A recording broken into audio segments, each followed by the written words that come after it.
घाटशिला विधानसभा से जबरदस्त जीत हासिल करने के बाद सोमेश सोरेन ने आज विधानसभा में शपथ ले लिया है और बड़ी संख्या में जो सपोर्टर है, कार्यकर्ता है, वो पहुंचे हुए थे। उनसे बात करते हैं। आज फाइनली जो है जीत के बाद शपथ ले लिया उन्होंने, ऑफिशियली अब जो है वो विधायक बन गए। क्या कहेंगे? देखिए, आज जो शपथ हम लोग उपचुनाव करने के बाद में लिया गया है, ये बहुत बड़ी शपथ है। और जो शपथ लिया गया है, माननीय विधायक जी जो शपथ लिया है, ये उनके कंधे पर जो जिम्मेदारी दिया गया है, जो बड़ा जिम्मेदारी दिया गया, उन जिम्मेदारी को किस तरह से हम धरातल में उतारेंगे, उनके लिए आज शपथ लिया गया है।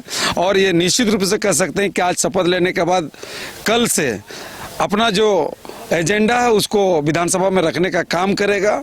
और हमें पूरा उम्मीद है कि जो अधूरा काम रामदास क्षेत्र में अपने दायित्व को क्षेत्र में दायित्व को भी निभाएगा। और सबसे पहला हम लोग विधायक जी से हम लोग आग्रह किए हैं कि जो पूर्व मंत्री और स्वर्गीय रामदास सोरेन जी ने जो शिक्षा पर कार्य किया है, चाहे बीएड कॉलेज हो, चाहे इंजीनियरिंग कॉलेज हो, उनको सबसे पहले हम लोग धरातल में उतारने का काम करेंगे। अच्छा, ये बात विधानसभा की मांग है कि इनको मंत्री पद दिया जाए।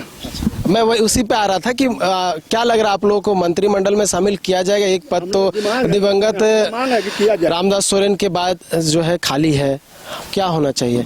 देखिए, घाटशिला विधानसभा में शायद झारखंड अलग होने के बाद में पहला एक हम लोग को विधायक मिला था और सिर्फ 9 महीना का कार्यकाल उनका रहा। तो हम लोग आशा और उम्मीद निश्चित रूप से रखते हैं पार्टी से भी और सरकार से भी कि हम लोगों को घाटशिला विधानसभा को ही मंत्री पद दिया जाए। अच्छा, किसी और को बनाया जाता है तो? क्योंकि अब यूजुअली होता था अमूमन कि चुनाव से पहले ही बना दिया जाता था। ये पहली बार हुआ है कि नहीं बनाया गया, तो क्या लग रहा है? विधानसभा में है कि हेमंत सोरेन जी जिसको चाहेंगे बना सकते हैं। बाकी हम लोग का घाटशिला विधानसभा जो भी कार्य करता है, छोटा से लेकर बड़े जो भी है, हम लोग चाहते हैं कि उनको मंत्री पद घाटशिला विधानसभा से दिया जाए। आपको क्या लगता है, मंत्रिमंडल में शामिल किया जाएगा? शामिल किया जाएगा तो बहुत सौभाग्य की बात होगा घाटशिला विधानसभा के लिए। तो लेट क्यों हो रहा है? क्या लग रहा है, मुख्यमंत्री जी मतलब नहीं चाहते हैं या फिर कोई और चेहरा ढूंढ रहे हैं? देखो, ये हाईकमान का बात है। हम लोग विधानसभा से मांग, घाटशिला विधानसभा से कार्यकर्ता हम लोग का मांग है कि पूर्व में जब हमारा शिक्षा मंत्री थे तो हमारा नवनिर्वाचित विधायक भी मंत्री पद देने से बहुत अच्छा होगा। और घाटशिला जो अधूरा काम, विकास का अधूरा काम है, तेजी से और बढ़ेगा। इनसे ले लीजिए, इनसे क्या लग रहा है आप लोग को, मंत्रिमंडल में क्यों नहीं शामिल किया गया अभी तक? आप तो जीत के भी आ गए। देखिए, माननीय मुख्यमंत्री जी का ये विशेष अधिकार है, वो अपने विवेक पर जो उचित समझेंगे वो करेंगे। घाटशिला के लोगों का, क्योंकि पूर्व में हमारे स्वर्गीय बड़े भाई रामदास सोरेन जी मंत्री रहे थे और वो बेहतर काम कर रहे थे, उनके अधूरे काम पड़े हुए हैं।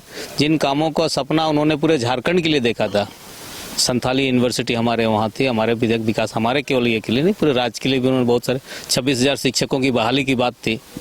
इन सारे विषयों को पूरा करने के लिए वो पद अगर हमारे सोमेश जी को दिया जाएगा तो अपने पिता के अधूरे कामों को पूरा करने को संकल्पित है और वो करेंगे। पेच कहाँ फंस रहा है? देखिए, ये तो राज्य सरकार का विशेष अधिकार होता है और माननीय मुख्यमंत्री जी बहुत सुलझे हुए व्यक्ति हैं, वो जरूर कुछ अच्छा सोच रहे होंगे, हमको उन पर विश्वास करना होगा। ये होता था कि जब चुनाव नहीं भी होता तो घोषणा भी नहीं होता तो उससे पहले मंत्रिमंडल में शामिल कर लिया जाता था। डुमरी का एग्जाम्पल ले ले, मधुपुर का एग्जाम्पल ले ले, तो इसमें इस बार जो है क्यों नहीं हुआ? देखिए, परिस्थितियाँ हमेशा अलग अलग होती हैं।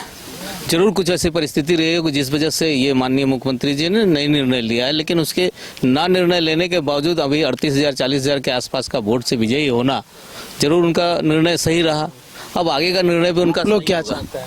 हम लोग तो चाहते हैं कि हमारे घाटशिला विधानसभा में हमारे नवनिर्वाचित विधायक को मंत्री पद मिले। ये हर एक विधानसभा के कार्यकर्ता चाहते होंगे, हर कार्यकर्ता चाहता हो कि मेरे विधायक मंत्री बने। हम लोग की भी स्वाभाविक रिएक्शन तो यही होगा ना कि हमारे विधायक मंत्री बने। सब आप लोग घाटशिला से ही है, मतलब शपथ में आए हुए थे। अच्छा, आप लोग क्या लग रहा है, क्यों फंस रहा है मामला?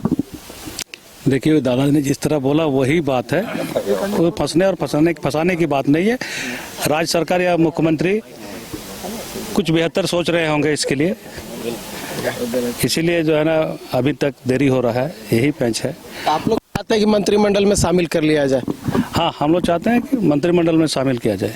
चलिए, जो घाटशिला के कार्यकर्ता हैं, आम लोग हैं, वो चाह रहे हैं कि उन्हें मंत्रिमंडल में शामिल कर लिया जाए, लेकिन क्योंकि मुख्यमंत्री हेमंत सोरेन को विशेष अधिकार है और वही तय करेंगे और पार्टी के अध्यक्ष भी हैं। आप लोग क्या लग रहा है, क्यों फंस रहा है?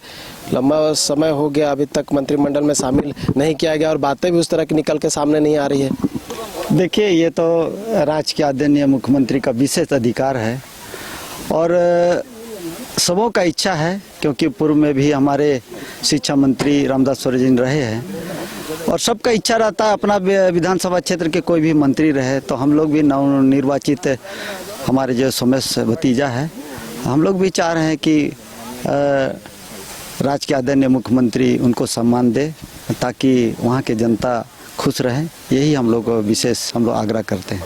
चलिए, तो सोमेश सोरेन ने विधानसभा में पहुंचकर शपथ ले लिया है, लेकिन जो कार्यकर्ता और आमजन पहुंचे हुए थे उनके शपथ ग्रहण में, उनकी ओर से एक बात जो है वो निकलकर सामने आ रही है और एक मांग उठ रही है कि जल्द सोमेश सोरेन को उनके पिता के जाने के बाद मंत्रिमंडल में शामिल किया जाए, क्योंकि अब उन्होंने चुनाव भी जीत लिया है। ऐसे में जो लोग हैं वो चाह रहे हैं कि जल्द से जल्द निर्णय लिया जाए। देखने वाली बात होगी कि कब तक निर्णय लिया जाता है और मंत्रिमंडल में किस विधायक को जगह दी जाती है। न्यूज़ बाइस्कोप के लिए कैमरा नूतन के साथ नीरज कुमार, रांची। घर रहने का मकान भर नहीं, ये खुशियों की तिजोरी है।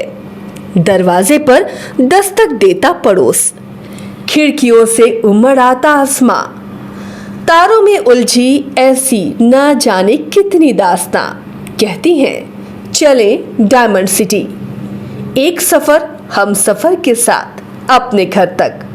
Diamond city, life long bonding, 500 से ज्यादा खुशहाल डायमंड परिवार।